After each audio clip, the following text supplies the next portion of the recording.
안녕하십니까? 오늘 우리는 혼란스러운 세상 속에서 희망을 찾아 헤매는 모든 이들의 마음을 위로하고 영원한 진리의 길을 함께 탐색하는 시간을 갖고자 합니다. 이 이야기가 여러분의 마음에 울림을 준다면 좋아요와 공유를 통해 이 은혜로운 메시지를 더 많은 이들과 나눠주시길 바랍니다. 저희 채널을 구독하시면 앞으로도 계속될 이 믿음의 여정에 동행하실 수 있습니다. 여러분의 삶에 하나님의 크신 축복이 함께하기를 기도하며 오늘의 이야기를 시작하겠습니다. 오늘 우리는 히브리서 2장의 말씀을 함께 나누고자 합니다. 성경은 이렇게 기록하고 있습니다. 그러므로 우리는 들은 것에 더욱 유념함으로 우리가 흘러 떠내려가지 않도록 함이 마땅하니라. 우리가 이같이 큰 구원을 등한히 여기면 어찌 그 보응을 피하리요. 이 말씀은 고대 그리스어로 매우 강렬하고 단호한 어조로 쓰였습니다. 즉, 우리가 들은 진리의 말씀, 특히 구약 성경에 담긴 하나님의 약속과 교훈을 가벼이 여겨서는 안 된다는 강력한 경고입니다. 그 가르침을 잊지 않도록 마음 깊이 새기고 삶의 지표로 삼아야 한다는 것입니다. 성경은 모든 죄와 불순종에는 반드시 공의로운 심판이 뒤따랐다고 증언합니다. 그렇다면 하나님께서 예수 그리스도를 통해 우리에게 허락하신 이토록 위대하고 놀라운 구원의 길을 외면한다면 우리가 어떻게 그 결과를 피할 수 있겠습니까? 여기서 말하는 위대한 구원이란 바로 예수 그리스도를 통해 우리에게 주어진 구원을 의미합니다. 어떻게 예수님께서 그 영광스러운 하늘 보좌를 버리고 이 땅에 오셨을까요? 성경은 그분께서 잠시 동안 천사들보다 조금 못한 존재가 되셨다고 말합니다. 물론 본질적으로 그리스도는 하늘의 모든 천사들과 권세들, 능력들보다 월등히 높으신 분입니다. 그분은 온 우주와 천상의 질서 속에서 가장 높은 곳에 계신 분입니다. 하지만 그분은 우리와 같은 인간의 몸을 입고 우리를 구원하시기 위해 스스로를 낮추어 이 땅에 오셨습니다. 그리고 놀라운 사실은 우리가 예수 그리스도를 구원자로 영접하는 순간 우리는 천사들보다 더 높은 지위를 얻게 된다는 것입니다. 우리는 주 예수 그리스도와 함께 하나님의 나라를 상속받을 공동 상속자가 됩니다. 우리가 천국에 이르기 전까지는 그리스도를 영접한다는 것이 얼마나 엄청난 의미를 지니는지 온전히 이해하기 어려울 것입니다. 그러나 오늘날 우리가 살아가는 이 시대를 바라볼 때 그 미래는 결코 밝아 보이지만은 않습니다. 세상은 절망적인 이야기들로 가득 차 있으며 사람들의 마음은 불안과 낙심으로 병들어가고 있습니다.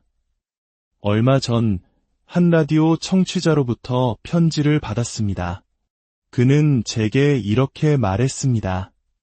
목사님의 설교를 듣고 있지만 너무 절망적인 이야기만 하시는 것 같습니다. 우리에게 희망을 좀 주십시오. 그 말을 들으며 저는 구약의 예레미야 선지자를 떠올렸습니다. 제 아내도 가끔 저를 예레미야라고 부릅니다. 예레미야는 40년이라는 긴 세월 동안 자신의 조국이 서서히 무너져 내리는 것을 고통 속에서 지켜보아야 했습니다. 그는 자신의 민족이 포로로 끌려가는 것을 보았고 거룩한 도시 예루살렘이 파괴되는 것을 목격했습니다. 그래서 그는 눈물의 선지자라고 불립니다. 오늘날 저 또한 이 세상을 바라볼 때 제 마음은 무너져 내립니다. 제 영혼은 탄식하며 하나님께 부르짖습니다. 오, 하나님, 우리가 어떻게 이 위기에서 벗어날 수 있겠습니까? 세상의 모든 사건들은 너무나도 빠르게 우리를 향해 돌진하고 있습니다. 전 세계적으로 오랜 전통과 사람들의 믿음이 뿌리째 흔들리고 무너져 내리는 것을 우리는 목격하고 있습니다.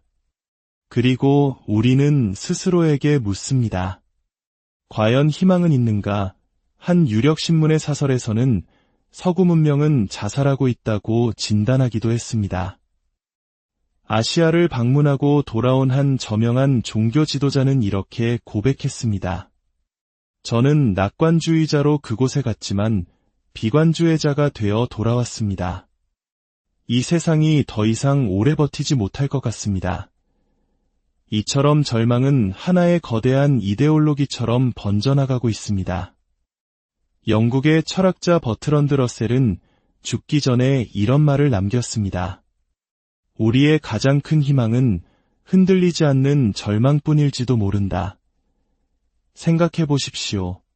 위대한 지성인이 남긴 말이 우리의 희망이 오직 끝없는 절망 속에 있다는 것이었습니다. 모든 곳에 절망이 만연해 있습니다. 하지만 성경은 에베소서에서 우리에게 명확히 말합니다. 그때의 너희는 그리스도 밖에 있었고 세상에서 소망이 없고 하나님도 없는 자이더니 만약 제게 그리스도가 없었다면 저 역시 아무런 희망을 찾지 못했을 것입니다. 몇 주 전 한 고위 정치인이 제게 물었습니다. 당신은 낙관주의자입니까? 비관주의자입니까?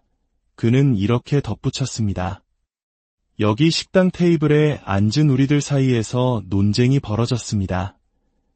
저는 대답했습니다. 저는 낙관주의자입니다. 그러자 그는 의아해하며 다시 물었습니다. 이렇게 절망으로 가득한 세상에서 어떻게 낙관주의자가 될 수 있습니까? 수십 년간 나라의 중요한 일들을 다뤄온 정치인의 입에서 나온 질문이었습니다. 저는 이렇게 대답했습니다. 저는 성경의 마지막 페이지를 읽었기 때문입니다. 저는 결국 모든 것이 하나님의 계획 안에서 바로 서게 될 것을 알고 있습니다. 그렇습니다. 하나님께서는 모든 것을 주관하는 계획을 가지고 계십니다. 성경은 다시 묻습니다. 우리가 이같이 큰 구원을 등한히 여기면 어찌 피할 수 있겠습니까? 오늘날의 세상을 보면 저는 지속적인 평화가 올 것이라는 기대를 거의 하지 않습니다. 사회 곳곳에서 부패가 만연한 것을 봅니다. 우리가 어디로 눈을 돌리든 부패를 마주하게 됩니다. 진실을 파헤치기 위한 위원회가 구성될 때마다 그 안에서는 상상 이상의 죄악들이 드러납니다. 정부, 기업, 사회 각계각층에서 사람들은 속이고 거짓말하고 규칙을 어기며 이기적인 결정을 내리고 있습니다. 성경 로마서 3장 23절은 말합니다. 모든 사람이 죄를 범하였음에 하나님의 영광에 이르지 못하더니 이것은 우리 세대만이 특별히 더 악하다는 의미가 아닙니다. 인류의 모든 세대에서 반복되어 온 일입니다. 예레미야 17장 9절은 만물보다 거짓되고 심히 부패한 것은 마음이라 누가 능히 이를 알리오 라고 말합니다. 이것은 시대를 초월한 진리입니다. 저는 이 세상을 구원하기 위해 설교하는 것이 아닙니다. 이 멸망해가는 세상을 구하려는 시도를 하기 위해 이 자리에 서 있는 것이 아닙니다. 이 세상은 인간의 힘으로는 구원받을 수 없습니다. 우리는 죄와 불의라는 금이 간 기초 위에 우리의 문명을 세웠습니다. 그 어떤 국제기구나 인간의 노력으로도 이것을 구할 수는 없습니다. 물론 우리는 평화를 위해 노력해야 합니다. 세상에 남아있는 선한 것들을 지키기 위해 애써야 합니다. 우리의 삶을 가능한 한 평화롭게 만들어야 합니다. 마태복음 5장 9절은 화평하게 하는 자는 복이 있나니 라고 말씀하십니다.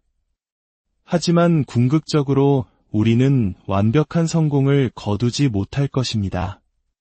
한 세대 동안 평화를 유지할 수도 있고 여기저기서 약간의 개선을 이룰 수도 있습니다. 그러나 결국 인류는 거대한 심판을 향해 나아가고 있습니다. 대환난이 올 것이고 적그리스도가 나타날 것이며 그리고 하나님의 심판이 있을 것입니다. 하지만 바로 그 끝에 희망이 있습니다. 인류가 스스로를 파멸시키기 직전에 모두가 절망에 빠졌을 때 아마겟돈 전쟁이 벌어질 때 바로 그때 주 예수 그리스도께서 다시 오실 것입니다. 이것이 바로 우리의 궁극적인 희망입니다. 그렇다면 사람들은 이 절망적인 상황에 어떻게 대처하고 있습니까? 그들은 뉴스를 읽고 텔레비전을 보지만 그 진실 앞에서 무엇을 하고 있을까요? 대부분은 도피하려고 합니다. 진실로부터 도망치고 있습니다. 어떤 이들은 환상 속에서 살아갑니다. 그런 끔찍한 일은 일어나지 않을 거야 라고 스스로를 속입니다.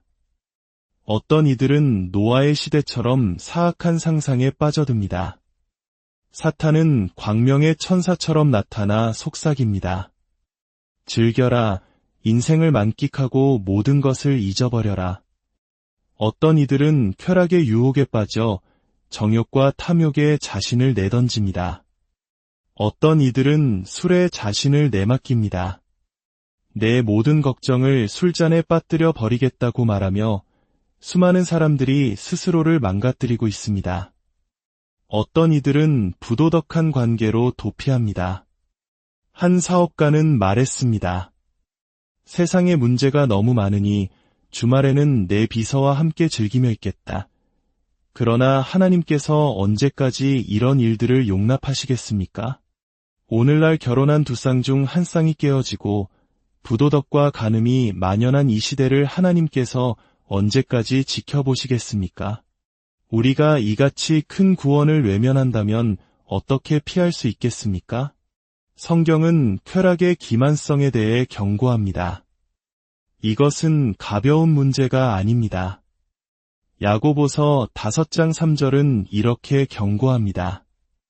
너희의 금과 은은 녹이 슬었으니 이 녹이 너희에게 증거가 되며 불같이 너희 살을 먹으리라. 너희가 말세에 재물을 쌓았도다. 성경은 묻습니다. 사람이 만일온 천하를 얻고도 제 목숨을 잃으면 무엇이 유익하리요? 바로 이것이 오늘날 많은 사람들이 겪고 있는 비극입니다. 당신은 세상의 것을 얻기 위해 질주하고 이 세상의 작은 한 구석을 차지하기 위해 애쓰고 있지만 그 과정에서 당신의 영혼을 잃어가고 있습니다. 진정한 기쁨, 평화, 안식은 어디로 사라졌습니까?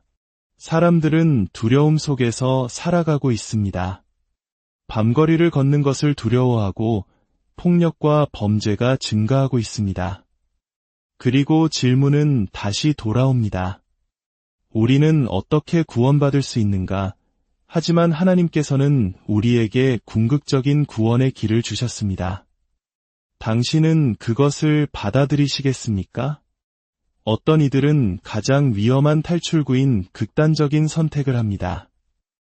최근 우리 시대의 위대한 신학자 중 한 분이셨던 분이 그의 아내와 함께 스스로 생을 마감했다는 비극적인 소식을 들었습니다. 오늘날 전 세계적으로 수많은 사람들이 절망 속에서 스스로 목숨을 끊고 있습니다. 하지만 성경 아모스서 9장 2절은 무엇이라고 말합니까? 그들이 파고 수올로 들어갈지라도 내 손이 거기에서 붙잡아낼 것이요 하늘로 올라갈지라도 내가 거기에서 붙잡아 내릴 것이며 젊은 세대 사이에서 극단적인 선택이 급증하고 있습니다. 우리 젊은이들이 길을 잃고 절망에 빠져 있습니다. 또 다른 도피처는 급진주의입니다. 특히 대학가에서 젊은이들은 기존 체제를 전복시키고 혁명을 일으키면 모든 것이 해결될 것이라고 믿으며 급진적인 이념에 빠져듭니다. 하지만 그것이 진정한 해결책일까요? 1960년대에 급진적인 혁명가였던 한 사람이 있었습니다. 그는 기존 체제를 맹렬히 비난하며 다른 나라로 망명했습니다. 하지만 수년 후 그는 깨끗하게 면도를 하고 나타나 이렇게 말했습니다. 만약 내가 다시 돌아갈 수만 있다면 나는 기존 체제에 순응할 것이다. 왜냐하면 내가 세상을 돌아보니 지금의 체제가 그나마 가장 낫다는 것을 깨달았기 때문이다. 그렇습니다. 죄인들로 이루어진 한 무리를 몰아내고 그 자리에 다른 죄인들 무리를 앉힌다고 해서 근본적인 문제가 해결되지는 않습니다. 완전하고 순결한 인간은 단 한 명도 없기 때문입니다. 오직 한 분, 주 예수 그리스도만이 완전하고 거룩하셨습니다.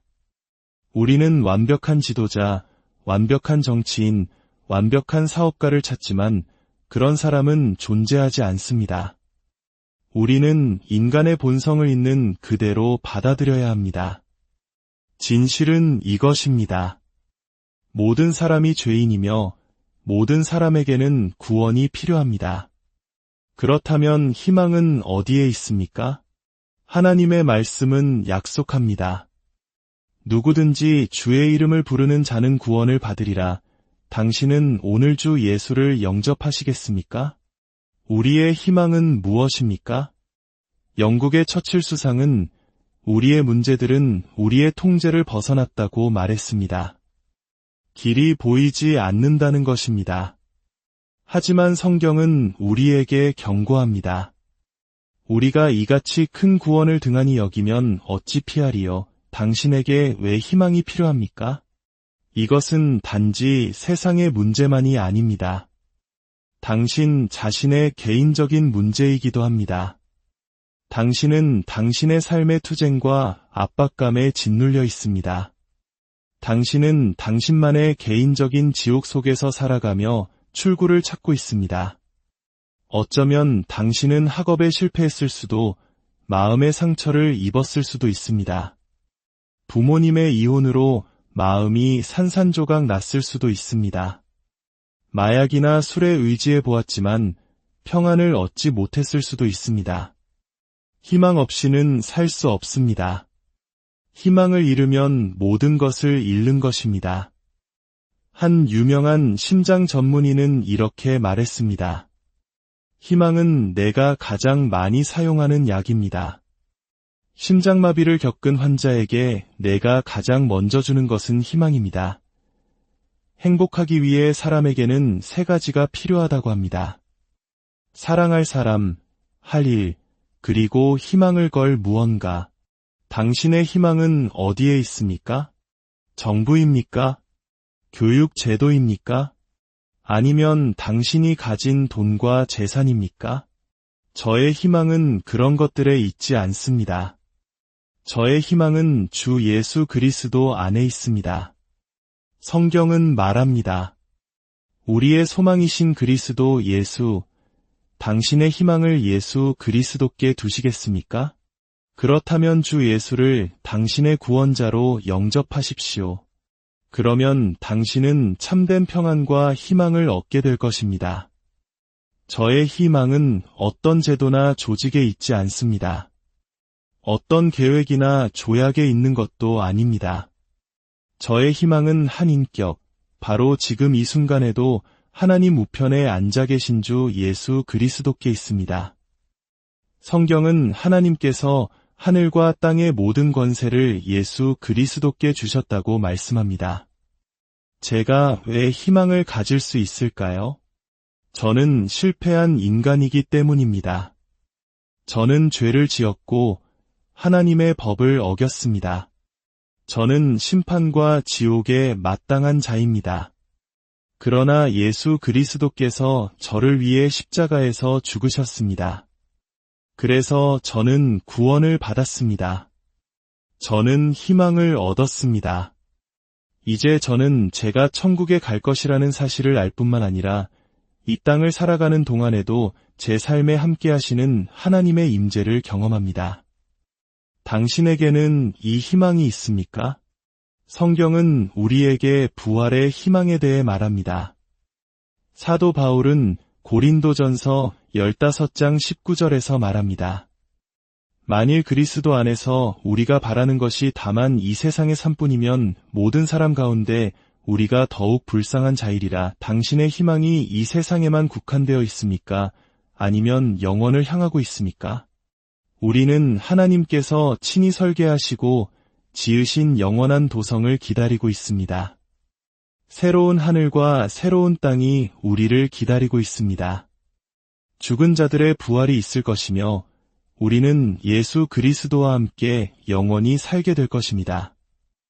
예수님께서 십자가에서 내가 너를 사랑한다고 말씀하셨을 때 그것은 우리의 모든 죄를 용서할 준비가 되어 있다는 의미였습니다. 당신은 이 희망을 받아들이시겠습니까? 우리가 누군가를 용서할 때 용서했어라고 말하지만 종종 그 사건을 기억합니다. 그러나 하나님은 그렇지 않으십니다.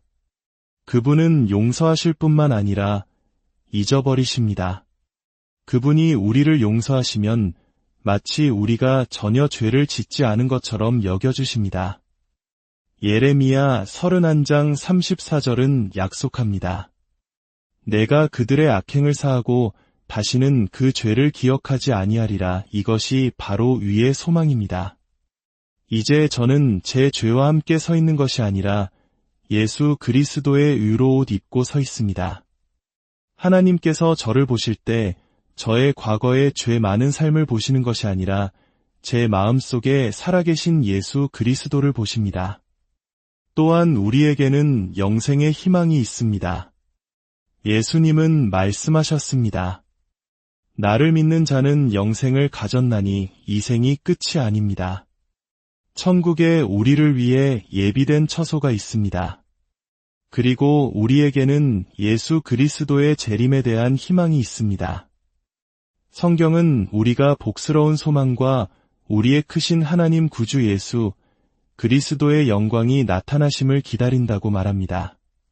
당신은 예수 그리스도를 당신의 구원자로 영접하시겠습니까? 이 놀라운 희망을 붙드시겠습니까? 아니면 위대한 구원을 외면하시겠습니까? 성경은 거듭 묻습니다. 우리가 이같이 큰 구원을 등한히 여기면 어찌 피하리요?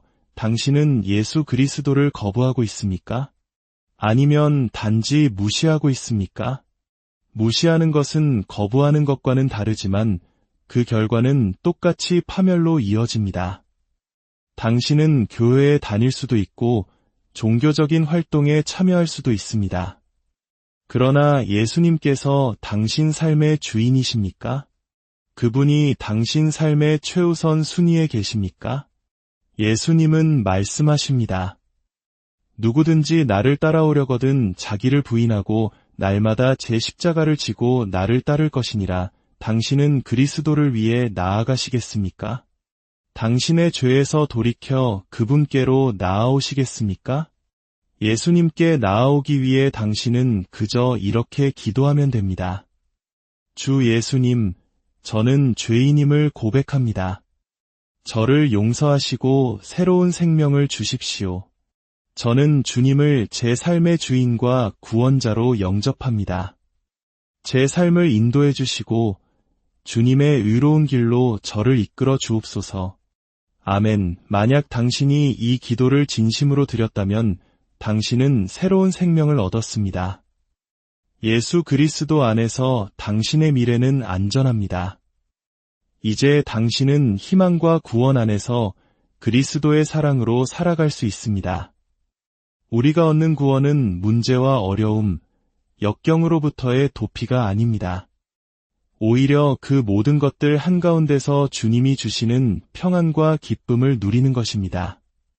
진정한 해방은 어딘가로 도망쳐 숨는 것이 아니라 하나님의 말씀 안으로 들어가 하루 종일 그리스도와 개인적인 교제를 나누며 살아가는 것입니다.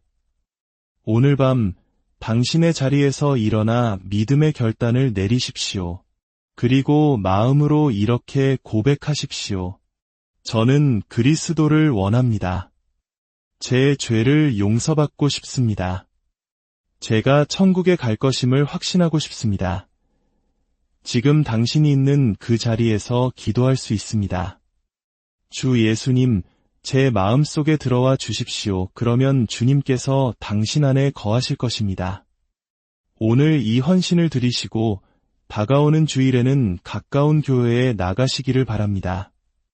하나님의 크신 축복이 여러분 모두